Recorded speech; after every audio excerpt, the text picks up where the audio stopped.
Cette émission est conçue et réalisée par des membres de la communauté en collaboration avec Nous TV.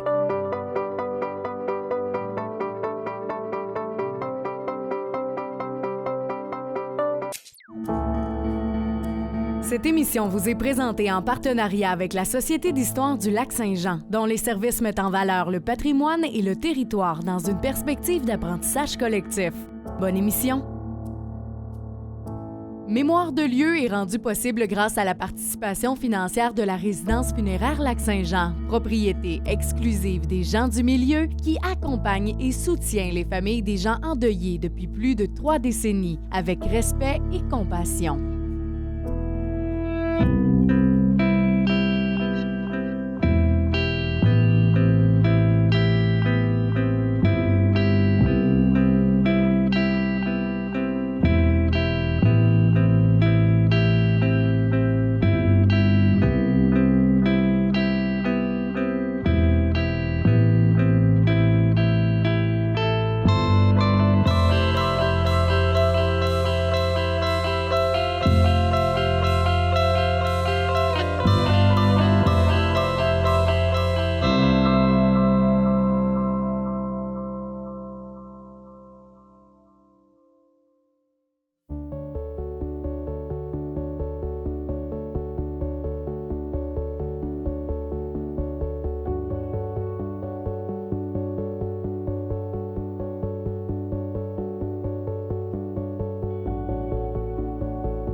Bonjour tout le monde, ici Mélissa Raté. Bienvenue à Mémoire de lieu. Au cours des prochaines minutes, on vous raconte l'histoire du Palais des Quilles, l'un des plus anciens édifices de la ville d'Alma. Construit sur un terrain en pente au milieu des années 50, au coin de la rue Scott et du boulevard Saint-Jude, le bâtiment est disparu dans un incendie en décembre 2005. À tous et à toutes, bonne émission.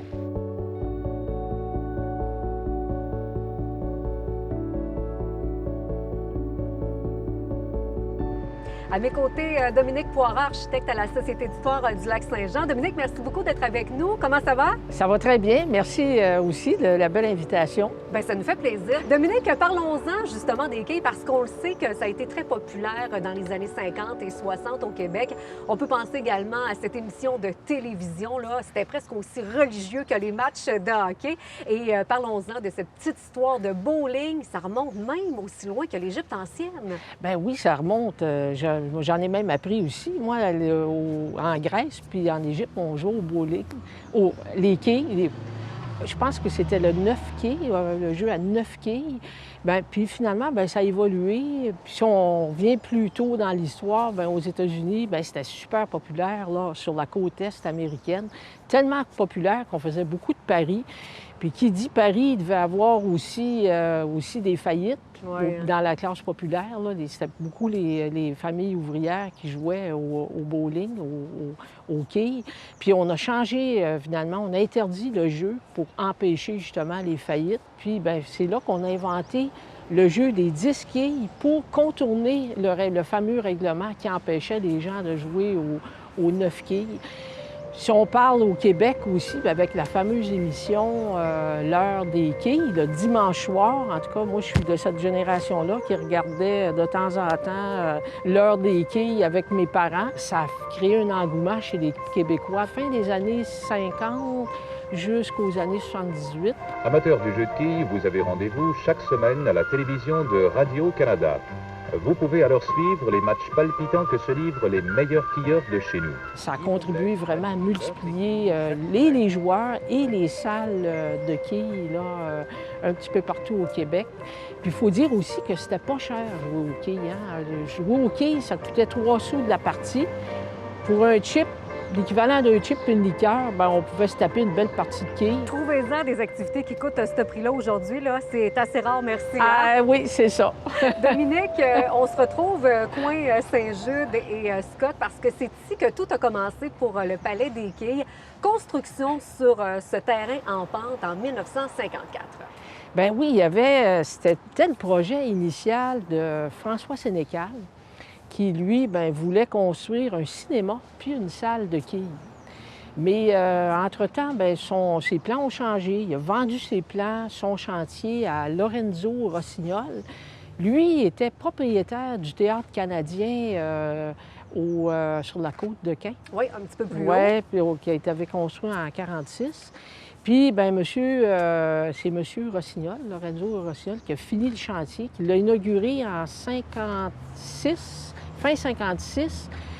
Puis pour l'inauguration, il avait invité le curé de la paroisse, il avait invité aussi le docteur Antonio Auger, le député provincial, il avait invité aussi Paul Levasseur, qui était maire à l'époque. C'est un petit peu la petite histoire de la construction du bâtiment. Parce qu'une inauguration dans cette époque-là, c'était quelque chose. Il y avait même la bénédiction. Ah oui, on bénissait l'édifice, puis il fallait que ça soit béni aussi pour pas qu'il se passe toutes sortes d'affaires dans le bâtiment. Bref, le curé l'avait béni, puis tous les dignitaires, finalement, assistaient à cet événement-là. Il y a eu aussi, 2 ans après, c'était tellement populaire qu'on a construit un 2e étage pour 8 petites allées de quais. Fait que c'est dans les années 58. Puis si on parle de modernisation aussi, dans les années, je dirais 68, quelque chose comme ça, il y a eu l'installation des fameux planteurs automatiques. Parce qu'avant, tout ça, ça se faisait par des adolescents qui plantaient eux-mêmes les quais dans les allées. C'était quand même quelque chose. Oui. Combien étaient payés ces jeunes-là dans les années 60 pour les planter eux-mêmes? Ils étaient payés 5 sous de la partie. La grosse somme de 5 sous de la partie dans la fin des années, autour des années 60 à peu près. Fait qu'avec les planteurs, tout ça, ça a disparu. Dominique, plus près de chez nous, à Alma, quel était le portrait des quilles en 1929? On parle de 1929 parce que c'est vraiment à partir de ce moment-là qu'on a pu observer les premiers moments des quilles. On sait qu'en 1929, il y avait, juste pour faire un petit peu d'histoire, du contexte, il y avait 8500 personnes qui regroupaient la ville d'Alma, Île-Maligne, la ville de compagnie aussi de Riverbend. Puis, il faut se mettre en contexte aussi qu'on bâtissait l'usine et le barrage.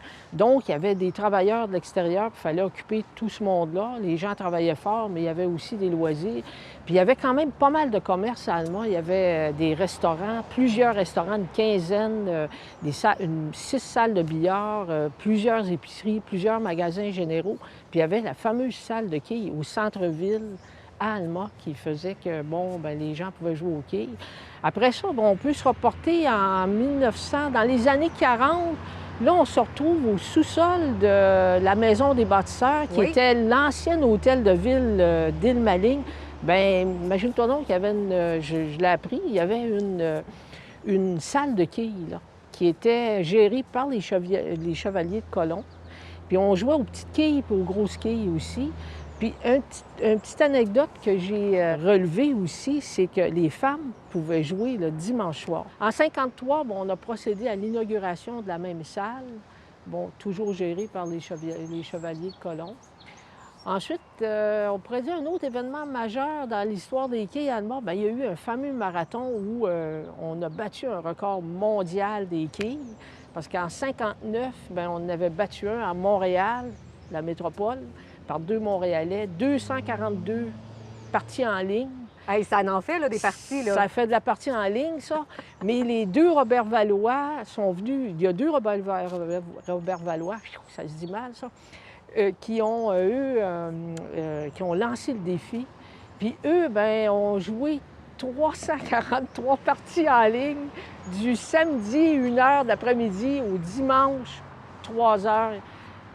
On jouait de parties en ligne dans les années 60. Ils ont dû arrêter pour voir l'heure des quilles, eux autres, qui était dimanche soir. C'est quand même une bonne performance sportive, là. Il s'en est passé des choses, là. Ah oui, il s'en est passé des choses. Puis on parle aussi, il y a eu 3 quilleurs aussi de calibre provinciaux ici qui sont démarqués à l'heure des quilles, dont Yvon Larouche, Régis Simard, Adrien Boivin. Il y a eu des parties parfaites aussi au Palais des Quilles ici, qui ont été établies à quelques reprises par deux quilleurs. Puis il y a eu aussi une 3e salle, que le centre de quilles RPM, en 81, qui s'est construit, qui s'est ouvert. Puis on peut dire aussi qu'en 97, Bien, les statistiques reconnues, là, il y avait quand même 2500 personnes qui avaient joué au quai. Quand on avait fêté le 40e du Centre des quais, bien, on avait recensé à l'époque qu'il y avait eu quand même 1,5 million de personnes qui avaient franchi les portes du Palais des Quais depuis son ouverture. C'est quand même beaucoup pour Vraiment une petite beaucoup. population, 1,5 million de personnes, là, ça fait pas mal de monde, ça. Dominique, revenons sur un événement marquant. 29 décembre 2005, il y a un incendie qui fait rage ici même, au Palais des Quais. Donc, c'est un incendie qui a ravagé complètement le bâtiment. Oui, bien, tout a été complètement ravagé, comme tu le dis. Puis, bien, en même temps, ça a délogé à la fois le Palais des Quais, une entreprise comme Signalisation Odette et aussi la Loge des Élans aussi était là. Dominique, la Ville a décidé d'acheter le terrain pour qu'il n'y ait pas d'autres constructions à cause du problème de visibilité. Oui, en effet, bien, il y avait le fait que le terrain soit en pente, puis il y a comme une espèce d'intersection, c'est plus ou moins, en tout cas, fluide, là, la circulation. La Ville, bien, a acquis le terrain, puis elle a mandaté le comité d'embellissement à l'époque là, pour justement penser à comment on pourrait requalifier le secteur. Bien, puis c'est un parc, finalement, qui a été aménagé pour un montant à peu près de 50 000 à l'époque. Dominique, le Palais des Quais est disparu. On vient d'en parler dans cet incendie du 29 décembre 2005. On regarde le terrain. Des fois, on a de la misère à s'imaginer qu'il y a déjà eu un bâtiment ici. Mais quand même, parlons du Palais des Quais, de son architecture, de ses détails architecturaux, parce que le bâtiment s'intégrait bien dans ce terrain en pente. Oui, bien oui, avec... Au Centre d'archives de la Société d'histoire, on a des belles photos là, du bâtiment. On voit que le bâtiment épouse bien, finalement, la forme en pente du terrain parce qu'on a quand même 3 étages ici qui sont à découvert, puis ici, un seul étage. C'est vraiment un bâtiment qui était remarquable aussi à cette époque-là à cause, justement, de son intégration sur le site. Puis aussi, sa face tronquée ici, il y a comme un coin qui manque, là, ici, qui est coupé. Donc, le coin est coupé. Puis, si on parle de ses caractéristiques architecturales, bien, c'est quand même un rectangle, un volume rectangulaire avec une toiture plate. Puis, on trouve aussi un coin tronqué, comme on disait. Sur le coin tronqué, on remarque aussi de la brique de verre, ce qui était quand même souvent, parfois intégré dans des bâtiments fin des années 50. Oui, c'est ça. On a des fenêtres en bois aussi, avec des divisions ici. De la brique d'argile qui recouvre complètement le bâtiment. La fameuse brique jaune en face. Ici, qui revenait souvent à Alma sur certains bâtiments. Hein? Maison aussi, commerce aussi. Puis on remarque aussi la marquise qui est là, qui est vraiment fin des années 50 avec... l'enseigne, là, qui est vraiment, vraiment le fun, vraiment intéressante aussi. Fait que c'est tout ça qui a disparu dans une nuit, toute l'histoire des quais qui est disparue dans une nuit en décembre 2005. Là. Alors voilà pour la petite histoire architecturale du bâtiment. Dominique, ça a été un plaisir. Merci beaucoup. Merci à toi. Merci à l'équipe aussi.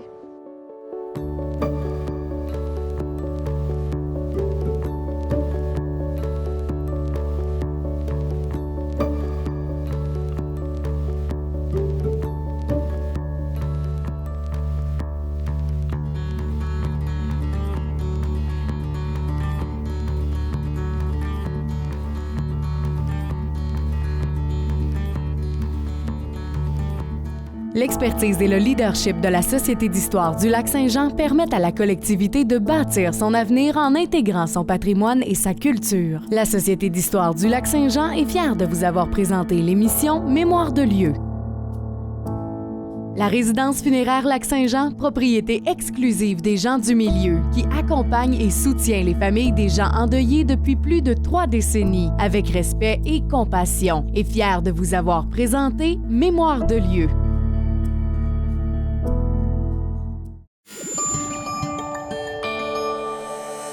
Nous TV, fiers de faire rayonner notre communauté.